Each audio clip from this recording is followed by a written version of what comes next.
প্রমোটারদের থেকে তোলাবাজির অভিযোগ, আর এই অভিযোগে গ্রেফতার করা হলো কলকাতা পুরসভার 67 নম্বর ওয়ার্ডের প্রাক্তন কাউন্সিলরের ছেলেকে। সম্রাট মুখোপাধ্যায়, তাকে গ্রেফতার করেছে কসবা থানার পুলিশ। তার বিরুদ্ধে অস্ত্র আইনেও মামলা রুজু হয়েছে। সাংবাদিকদের মুখোমুখি বিরোধী দলনেতা ঋতব্রত বন্দ্যোপাধ্যায়। দেখুন, আমি একটা কথা বলতে পারি, আন্দোলন যারা করেছিলেন, আন্দোলনের ডাক যারা দিয়েছিলেন, এবং আন্দোলন যখন চলছে তখনই সেই চলমান আন্দোলনের মধ্যেই সোশ্যাল মিডিয়ায় ক্রেডিট নেয়ার হুড়োহুড়ি পড়ে গেছিল। মানে সেই রবি ঠাকুরের কবিতার মতো, কে আগে প্রাণ করিবেক দান, পড়ি গেল কাড়াকাড়ি আর কি। মানে ক্রেডিট নেওয়ার কাড়াকাড়ি। এবার ক্রেডিট যদি নিতে হয় তাহলে ডিসক্রেডিটও নিতে হবে। আন্দোলনের ডাক যারা দিয়েছেন, আন্দোলনে যদি ওই হুলিগানিজম হয়, অ্যানার্কি হয়, তিনি ডিসক্রেডিট তারা নেবেন না, এটা হতে পারেন না। আপনারা আন্দোলনের সঙ্গে যারা আছেন, অনেকের সঙ্গে অনেকের, দেখুন জনপ্রতিনিধি, আমি যেমন গতকাল আমি খুব এক্সপেক্ট করেছিলাম, আমি সামনের রবিবার আবার যাব, এক্সপেক্ট করবো কল্যাণদা আসবেন সিঙ্গাড়া খেতে। শুনছিলাম কোথায় একটা যে ঋতব্রত উলুবেড়িয়া কি যেতে পারে। তো গতকাল ছিলাম সারাদিন, আবার সামনের শনিবার বা রবিবার যাব, কল্যাণদাকে একটা টেক্সট মেসেজ করে দেবো, আপনাদেরও জানাবো। আমি চাই কল্যাণদা সারাদিন আমার সঙ্গে উলুবেড়িয়ায় ঘুরুন, বিকেলবেলা ওখানে উলুবেড়িয়া শহরে একটা দোকানে খুব ভালো সিঙ্গারা ভাজে, চা সিঙ্গারা কল্যাণদাকে খাওয়াবো। আমার এমএলএ অফিসটা একদম সেই দোকানের উল্টো দিকে। দেখুন, কালকে বহু লোক আমার সঙ্গে দেখা করতে এসেছেন, অনেকে ছবি তুলেছেন। এবার আমি একজন জনপ্রতিনিধি হিসেবে যিনি ছবি তুলছেন তার অ্যান্টিসিডেন্টস চেক করবো হয়? আমি তো সবাইকে চিনি না যারা কাল দেখা করতে এসেছেন, অনেকে ছবি তুলেছেন।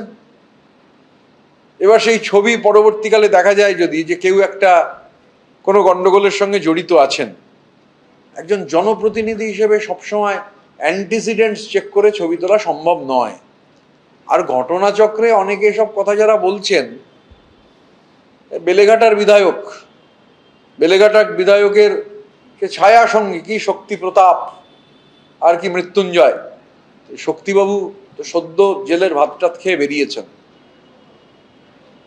অ্যান্টিসিডেন্ট চেক করে ছবি তোলা যায় না, কিন্তু যারা ছায়া সঙ্গী তাদের সম্পর্কে তো খোঁজ খবর থাকা উচিত। আর অন্যদিকে বামেদেরও কিন্তু একই সঙ্গে প্রতিবাদ মিছিল আপনারা দেখতে পাচ্ছেন। বারাসাতের ছবি আপনারা দেখতে পাচ্ছেন, যেখানে বামেদের যারা সদস্য তারা জানাচ্ছেন যে পরপর পরীক্ষায় যেভাবে প্রশ্ন ফাঁস হচ্ছে এবং আন্দোলনরত ছাত্রছাত্রী তাদের উপর যেভাবে অত্যাচার করা হচ্ছে, তারই প্রতিবাদে বারাসাতে বাম ছাত্র যুব সংগঠনের মিছিল।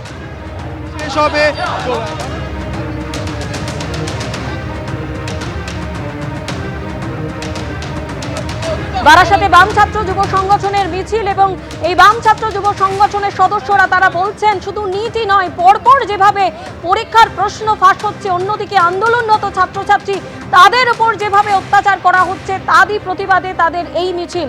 বারাসাতে যে মিছিল কিছুক্ষণ আগেই শুরু হয়েছে।